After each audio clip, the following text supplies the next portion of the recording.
Item ಯಾವುದೇ ಇರಲಿ try ಮಾಡಿ ಆಚಿ ಚಿಕನ್ ಮಸಾಲಾ. ಒಂದ್ ಕಡೆ ಬೈ ಎಲೆಕ್ಷನ್ ಕಾವು, ಮತ್ತೊಂದು ಕಡೆ ರಾಜ್ಯ ಕಾಂಗ್ರೆಸ್ ಪಾಳ್ಯದಲ್ಲಿ ಸಿಎಂ ಕುರ್ಚಿಗೆ ಸಂಬಂಧಪಟ್ಟಂತೆ ಗುದ್ದಾಟ ಮುಂದುವರಿತಾ ಇದೆ. ದಾಖಲೆ ಮೇಲೆ ದಾಖಲೆಯನ್ನ ಸಿಎಂ ಸಿದ್ದರಾಮಯ್ಯನವರು ಮಾಡಿದ್ದಾಯ್ತು, ದೇವರಾಜು ಅರಸು ಅವರ ದಾಖಲೆ ಮುರಿದಿದ್ದಾಯ್ತು, ದಾಖಲೆಯ ಬಜೆಟ್ ಮಂಡನೆ ಮಾಡಿದ್ದಾಯ್ತು, ಯುಗಾದಿ ಹಬ್ಬ ಬೇರೆ ಮುಗಿದೋಯ್ತು. ಈಗ ಡಿಸಿಎಂ ಡಿಕೆ ಶಿವಕುಮಾರ್ ಅವರಿಗೆ ಪವರ್ ಸಿಗುತ್ತಾ ಅನ್ನೋದು ಚರ್ಚೆ ಆಗ್ತಾ ಇದೆ.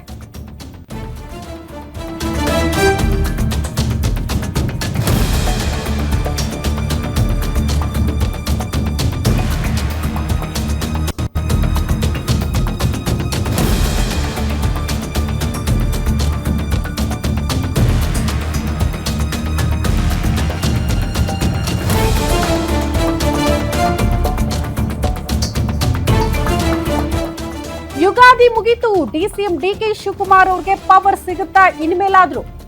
ಡಿಕೆ ಶಿವಕುಮಾರ್ ನಿರಂತರ ದೆಹಲಿ ಪ್ರವಾಸಕ್ಕೆ ಸಕ್ಸಸ್ ಸಿಗುತ್ತಾ ಅನ್ನೋದು ಕುತೂಹಲಕ್ಕೆ ಕಾರಣ ಆಗ್ತಾ ಇದೆ. ಯಾಕಂದ್ರೆ ದೆಹಲಿಯಲ್ಲಿ ಠಿಕಾಣಿ ಹೂಡೋ ಮೂಲಕ ಸತತ ಪ್ರಯತ್ನ ಮಾಡ್ತಿದ್ದಾರೆ.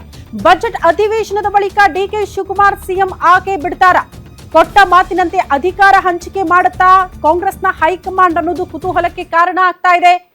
ಕೊಟ್ಟ ಮಾತಿನಂತೆ ನಡೆದುಕೊಳ್ಳಬೇಕು, ಒಪ್ಪಂದದ ಪ್ರಕಾರ ನಡೆದುಕೊಳ್ಳಿ ಅನ್ನುವಂತಹ ವಿಚಾರವನ್ನೇ ಡಿಸಿಎಂ ಡಿಕೆ ಶಿವಕುಮಾರ್ ಪ್ರಸ್ತಾಪ ಮಾಡ್ತಿದ್ದಾರೆ. ಹಾಗಾಗಿ ಪಕ್ಷಕ್ಕಾಗಿ ದುಡಿದು ಪಕ್ಷವನ್ನ ಕಟ್ಟಿ ಪಕ್ಷವನ್ನ ಅಧಿಕಾರಕ್ಕೆ ತಂದಿರುವಂತಹ ಡಿಸಿಎಂ ಡಿಕೆ ಶಿವಕುಮಾರ್ಗೆ ಈ ಬಾರಿನಾದ್ರೂ ಮಣೆ ಹಾಕುತ್ತಾ ಕಾಂಗ್ರೆಸ್ ಹೈಕಮಾಂಡ್? ಬಜೆಟ್ ಅಧಿವೇಶನದ ಬಳಿಕ ಅಧಿಕಾರ ಹಂಚಿಕೆ ಫಿಕ್ಸ್ ಅಂತೆ. ಹೈಕಮಾಂಡ್ ನಾಯಕರ ಭೇಟಿ ವೇಳೆ ಆಕೆ ಬಿಡುತ್ತಾ ಪಟ್ಟದ ಫೈನಲ್ ಅನ್ನೋದು ಕುತೂಹಲ ಇದೆ.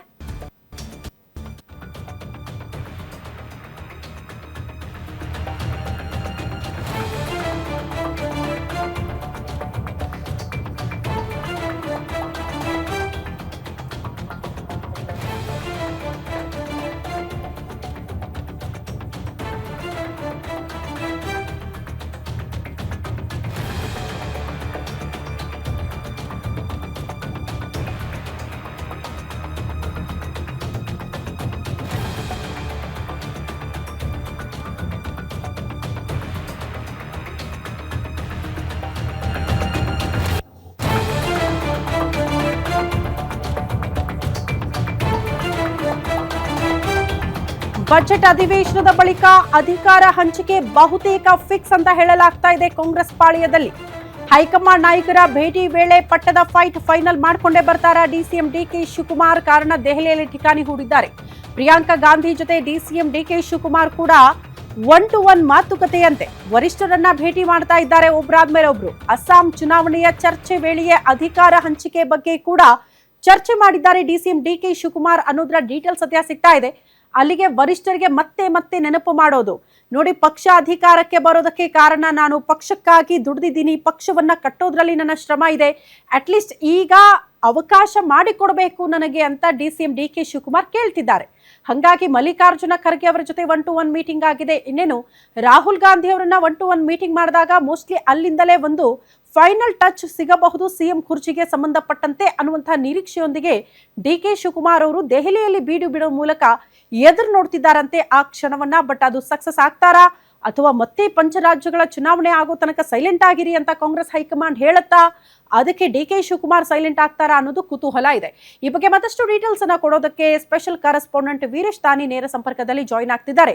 ವೀರೇಶ್, ಯಾಕೋ ಡಿಸಿಎಂ ಡಿಕೆ ಶಿವಕುಮಾರ್ ಅವರು ಕಾಯೋದೇ ಬಂತು, ಇಲ್ಲಿ ತನಕ ಫಲ ಮಾತ್ರ ಸಿಗ್ತಾ ಇಲ್ಲ? ಅಂದ್ರೆ ಕೆಲಸ ನಮ್ದು, ಶ್ರಮ ನಂದು, ಫಲ ಸಿಗೋದು ಬಿಡೋದೆಲ್ಲ ದೇವ್ರಿಗೆ ಬಿಟ್ಟಿದ್ದು ಅಂತ ಡಿಕೆ ಶಿವಕುಮಾರ್ ಇವಾಗ್ಲೂ ಹೇಳ್ತಾರೆ. ಯಾವಾಗ ಸಿಗುತ್ತೆ ಅಂತ ಫಲ ಮುಂದಕ್ಕೆ ಹೋಗ್ತಾನೆ ಇದೆಯಲ್ಲ ಅಂತ?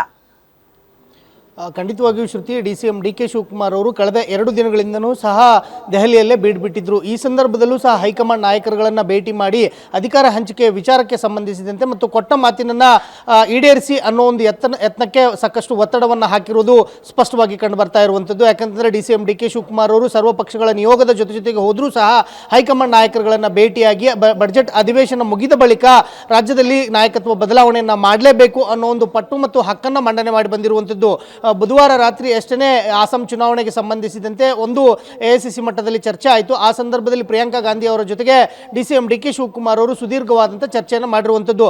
ಕಳೆದ ತಿಂಗಳು ಪ್ರಿಯಾಂಕಾ ಗಾಂಧಿಯ ಮೂಲಕವೇ ರಾಹುಲ್ ಗಾಂಧಿ ಅವರನ್ನ DCM DK ಶಿವಕುಮಾರ್ ಅವರು ಭೇಟಿಯಾಗಿದ್ದರು. ಹೀಗಾಗಿ ಅದಾದ ಬಳಿಕ ಅಧಿಕಾರ ಹಂಚಿಕೆ ವಿಚಾರಕ್ಕೆ ಸಂಬಂಧಿಸಿದಂತೆ ರಾಹುಲ್ ಗಾಂಧಿ ಅವರ ನಿಲುವು ಏನು ಅನ್ನೋದ್ರ ಬಗ್ಗೆನೂ ಸಹ ಪ್ರಿಯಾಂಕಾ ಗಾಂಧಿ ಅವರ ಜೊತೆಗೆ DCM DK ಶಿವಕುಮಾರ್ ಅವರು ಚರ್ಚೆಯನ್ನು ಮಾಡಿರುವಂಥದ್ದು. ಬಹುತೇಕವಾಗಿ ಏನು ಬಜೆಟ್ ಅಧಿವೇಶನ ಮುಗಿದ ಬಳಿಕ ರಾಜ್ಯ ಕಾಂಗ್ರೆಸ್ನಲ್ಲಿ ನಾಯಕತ್ವ ಬದಲಾವಣೆ ಬಹುತೇಕ ಫಿಕ್ಸ್ ಎನ್ನಲಾಗ್ತಾ ಇರುವಂಥದ್ದು.